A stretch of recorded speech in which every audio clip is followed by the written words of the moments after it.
Yo guys, how's everyone doing? It's DBSNitro here, and today, as you saw from the title, we'll be taking a quick break from Kakarot and doing something a little bit different to what I usually do. Now, what ifs is something I've actually wanted to do for a very long time now, even going back to before I even started this channel. So, yeah. But the tricky thing about what ifs are, for me at least, are like actually thinking about the what ifs. Alright. I know it doesn't sound difficult, but for an idiot like myself, thinking up a good and original what if, which would actually be intriguing, is actually kind of hard. But whatever, I've thought of a good what if, and I can't wait to begin. So without further ado, let's jump straight into it. Our what if starts right after Goku and Gohan leave the lookout after emerging from the time chamber.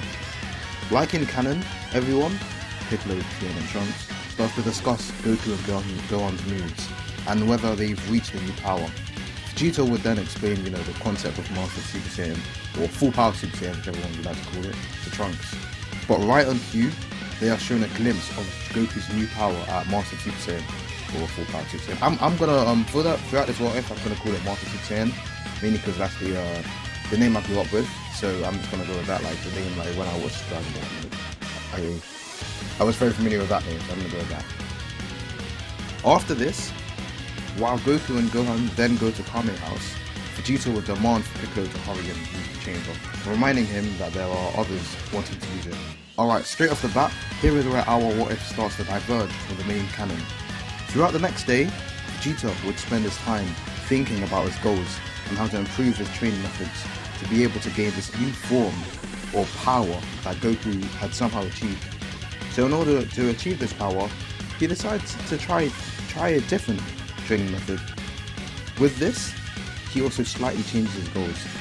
It is no longer to settle for being on par or a bit better than Kakarot, but instead leagues above him. He uses the power that Goku had showed a day ago to set a mark, a mental mark, and aims to be far beyond that by the end of his training. And as you guys know, in the main canon, when he saw that power, he thought that was Goku's full power. So he only settled for to be a bit above that. So that's why in this what if I've made him go far beyond. But to do this, he figures he'll have to change his approach to training a bit. Once Piccolo emerges, instead of just charging in, he decides to bring Trunks in with him. Once inside, he tells Trunks that he's decided to change his method slightly, and that he should feel free to give him suggestions on any improvements he sees. The reason I'm making a lot of these changes is because, Vegeta has decided to actually abide by Goku's, words. He's actually taken, a leaf from Goku's book with his training. From now on, they won't train separately, but instead with one another. And that's what they do. For a year, they train against one another instead of away. Each one pushing their own limits, and in turn, their opponents. As a result of this slightly tweaked training method, I believe Vegeta would be able to reach his goal, and they would emerge a day later, this time, both in their Super Saiyan forms, as if it's their natural state, natural fate-based form. Alright, so I believe, of the remaining 7 days, Vegeta and Trunks would spend that time training and getting used to being in their new forms, or whatever. It doesn't really matter, as they've already hit their limits. But Vegeta, he doesn't really seem like the type of guy to just, rest for 7 days straight, despite already reaching his limit. So we can just say he trains for the full 7 days, and Trunks, being Trunks, he'll probably follow him or something. 7 days later, the Cell Games has finally begun. As we know, Vegeta would be the first of the Seafires, or Dragon Team, whatever you would like to refer to them as. He would be the first to arrive at the arena. When he does, he would be in his Master Super Saiyan state. Shortly after the Seafighters would arrive, and when Goku sees Vegeta also in his Master Super Saiyan state, he would comment on how he's amazed at how Vegeta also achieved that form. Vegeta would respond, telling Goku not to get too happy, as after he was done with destroying Cell, he would come to finally settle the score with Kakarot. Goku, after proper chuckling, would then ask if he minded if he could go first, and Vegeta would, like in the main canon, say it didn't matter, as he would be the one to end things. From here on, Goku would fight Cell, followed by the real fight, Goku. You know how this goes, Goku fights Cell before giving up, yada yada yada. But during this fight, Vegeta, instead of getting frustrated by his power being surpassed yet again by Goku, he would actually smirk. Alright, so this is because he'd be gauging Goku's power to his, and during the fight he would see that although Goku was very strong, hell almost as powerful as him, Vegeta would still have a slight edge. Okay, so the reason I believe Vegeta would be stronger than Goku as a Master Super Saiyan is because the last time they were comparable to one another, it was during Vegeta's first appearance as Super Saiyan, when he fought number 19. He completely obliterated him, whereas Goku didn't. Although to be fair, he was under the effects of the Heart Virus, but Vegeta still far outperformed Goku in that fight. Although that's not the point I want to focus on. It is actually something said after the fight. When Vegeta flies off in search of Dr. Gero, and Trunks follows him, Piccolo actually states that it seems that Vegeta really has obtained power surpassing Goku. So you may be wondering, okay, but why does it matter what Piccolo says? I get he's smart and all, but how would he know if Vegeta was stronger than Goku? Well, remember, Piccolo actually trained with Goku for a whole 3 years, albeit with Gohan too. After training with Goku for 3 years, I'm pretty sure he would have gotten at least a rough estimate of Goku's power at the time. For those of you so he trained with him for 3 years, it's not showing that he actually went Super Saiyan during his training. Well, I've got a question for you. Do you really think he would have trained with Piccolo without going Super Saiyan? I highly doubt it. Well, besides this, there is a manga cover showcasing everyone's training, which implies he did so during his training, as it shows Goku as a Super Saiyan fighting against Gohan and Piccolo. There is also the case of Piccolo being able to wipe the floor with the Gero, which everyone was shocked about. How even Vegeta was surprised with how strong Piccolo had gotten, as you can see by his reaction. I doubt he would have been able to do this without training against a Super Saiyan Goku. Anyway, getting back to the point at hand, Piccolo's statement shows us that Vegeta is actually stronger than Goku at that point, and it actually stays that way, Vegeta being stronger than Goku all the way through the arc up until Goku gets in the chamber with Gohan and unlocks Master Super Saiyan. If you need a quick recap of the events, I'll give it to you. Vegeta became equal to or stronger than Goku when he got the Super Saiyan transformation. He then kept his power in the lead by unlocking Super Saiyan Grade 2 first, and it stayed that way all the way through until Goku went in the time chamber with Gohan and got Master Super Saiyan. So I believe that Vegeta getting Master Super Saiyan would bring us back to the beginning, which is, Vegeta being slightly stronger than Goku. Anyway, back to the what if. Goku would continue the fight until giving up, but instead of him choosing Gohan to switch out with, Vegeta, out of frustration, would fly in the ring radius, because remember it had been destroyed, saying it's time for him to end this, and he would tell the clown to watch and observe a true Saiyan's battle. He would also be eager to one-up Goku, so when he enters the ring radius and faces off Cell would probably laugh it off at first, thinking nothing of Vegeta, but once he powers up, everyone would be in shock, well, everyone apart from Trunks, of how much power Vegeta was exerting. Even Cell would be surprised, well, pleasantly surprised, as this meant he would have another enjoyable fight on his hands. They would begin the fight matching each other blow for blow, fist for fist. For this what if, I would rank Vegeta higher than Goku in terms of power, but lower than Gohan. So if in the main canon, let's say Cell used 50% against Goku and 60 to 70% against Gohan, right now he'd be using about 55% against Vegeta.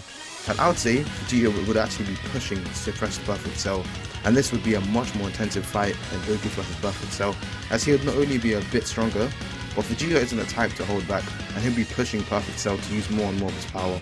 I believe as Vegeta is also far more experienced than Gohan, he would push Cell more than Gohan did in his initial fight, although Gohan wasn't really going all out, to be fair. This fight would go on for ages, with neither side seemingly emerging as the victor. When Cell would go in for an attack, Vegeta would tank it before responding with his own barrage of attacks, damaging Cell. He would end this barrage with a gut punch before kicking him away and sending a series of ki blasts his way. Cell would be pushed to use his barrier, and when he does, Vegeta would use his time to charge a Gallic gun and wait for Cell to let down his barrier.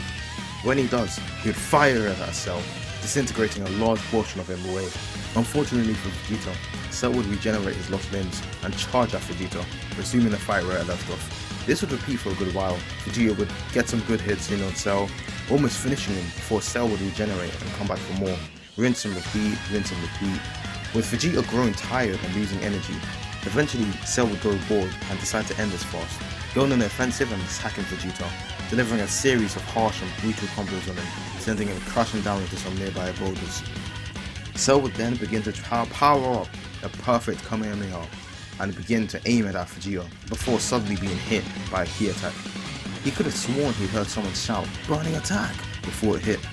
He turns to see Trunks is the one behind this attack. Vegeta would arise from the wreckage, furious at Trunks' intervention. Trunks would then apologize to his father before saying he had no choice but to intervene, as it was either his father's life, then Earth's destruction, or a chance at victory. Before Vegeta would have any chance to respond, they would be forced to fight as Cell was on the attack. They would begin their fight, Vegeta and Trunks versus Cell. They would actually be doing fairly well against Cell, a lot better than anyone had previously done against him. This is partly due to the amazing synchronization they would have gained from training with that extra year. They would often switch tactics to try and stay as unpredictable as possible, as they were against an opponent who knew their every move. Vegeta would go in with a series of punches and kicks before sending him Trunks' way. He would send a key wave towards Cell, but he would just dodge it. Before being able to counter, however, he would receive an attack from Vegeta to the head, sending him flying down. Trunks would see his chance and end it with a burning attack sent to Cell. It would explode upon impact, dealing some damage to Cell.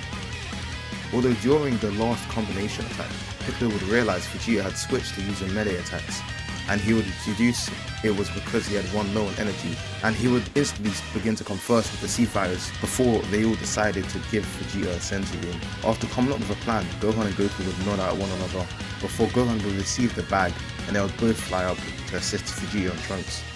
Gohan would offer Vegeta a senzu, but he would refuse the senzu as well as their help. He would say it's bad enough Trunks had to come in, and would not allow for Kakarot to join in. He and Trunks would then continue to attack Cell. Gohan and Goku would also assist in the fight, but they wouldn't really be working together with Vegeta. It would more so be like, when they would see an opening, they'll strike, while Vegeta and Trunks would kind of back away and wait for their chance to attack, and vice versa. So they wouldn't actually be fighting alongside each other, or work together. They'll just be fighting the same enemy at the same or similar times. Still, this tactic would be working as Perfect Cell would be taking major damage, which would result in him having to exert more and more power, but would have no effect as he would repeatedly get attacked by the two duos. Soon, Goku, Vegeta and Trunks would begin to tire, and we would see that the one faring the best against Cell was actually Gohan. Every time Cell raised his power to try and gain the upper hand on the floor, Gohan would in turn raise his power, countering Cell's powering up, and then retaliating with an attack, frustrating Cell and causing him to raise it even further. With the four Saiyans using this flawed yet effective tactic, and Gohan seemingly powering up to no end, Cell realizes that he may lose and decides he's had enough. Once he gets an opening, he uses it to power up beyond Gohan's current limit and aims a finger at Goku before shooting a death beam at him, hitting him in the chest and sending him spiraling down to the ground. Gohan would fly down to Goku. Goku was down and bleeding out fast. Krillin would be about to hand Goku a senzu before the bag and beam would get disintegrated in front of his very eyes. It was Cell. He had destroyed the bag. Now for the Saiyan Prince, he would say as he shot another death beam, this time at Vegeta. Vegeta would only barely see it before jumping out of the way, or being pushed out of the way. The world would go black as he had heard his son suddenly scream in pain. Trunks had managed to move Vegeta out of the way, but not before taking the full brunt of the impact. Vegeta suddenly had a swirling storm of emotions finally moving around inside him. He felt anger and hatred towards Cell, sorrow and regret for his fallen son. If he had just moved out of the way in time, his son would still be alive. No, if he had just thrown his pride away and fought alongside Goku, his son would still be there. No, even before that, if he had just trained with Goku in the first place, maybe his son wouldn't have needed to move him out of the way in the first place. He slowly looked towards Trunks' body before he finally lost it. He would hear the scream of Gohan nearby, but he wouldn't care. As he saw Trunks' body, he could only feel one emotion: rage. He could no longer control himself as he screamed in anger, erupting all his ki, no, even more. Letting his rage consume him, he was now exerting even more ki than he had ever felt before as he underwent this new awakening. There were not one but two massive keys exerted on the back. Not one but two Super Saiyans had transcended beyond the level of the Super Saiyan. Along with Vegeta, Gohan, consumed with regret and rage, had lost all control and let loose, awakening this new power inside of him. Gohan and Vegeta had both become Super Saiyan 2s. They would both look towards Cell before disappearing, Vegeta reappearing a few feet away from Cell, and Gohan reappearing behind, kicking Cell hard before unleashing a barrage of punches and kicks, before using a Masenko to send him Vegeta's way, who would stop him with a kick before flying in front of him and delivering a devastating gut punch. Cell would stumble back before regurgitating 18. Vegeta and Gohan would look to each other and would decide to end it fast. Vegeta wanted to make Cell suffer, as did Gohan, but more so, Vegeta didn't want any more regrets and was ready to end this. As Gohan would rush to Cell, preparing to get him into position, Vegeta would charge all his ki, preparing a final flash. Once done, Vegeta would shout, "Gohan now!" and launch his final flash into the air. Gohan, seeing his cue, would uppercut Cell before shooting a Kamehameha, launching Cell into the sky, where he would get hit into Vegeta's final flash. Now it was finally over, they had won. From here on, I'm sure the boost cycle would play out roughly the same way as it did in the main canon, but I doubt it would differ that much. There would obviously be some more changes, some of you may get what I'm hinting at, but I doubt there would be enough changes to actually extend this into a series or another episode. So yeah, unless people want me to continue this voice, I'll probably just end it off here. But yeah, I think I'll end this off here. I hope you guys enjoyed this. This was actually my first ever what if. If you did, don't forget to comment, like, and subscribe. Don't forget to leave any suggestions or even any what if ideas you may have and want me to turn into a video or anything. I definitely enjoyed writing the script for this what if. It was actually amazing. I loved it, man. And I might start doing more, depending on how this turns out. But yeah, no, I probably will start doing more because I really enjoyed making this what if. Anyway, peace out, guys.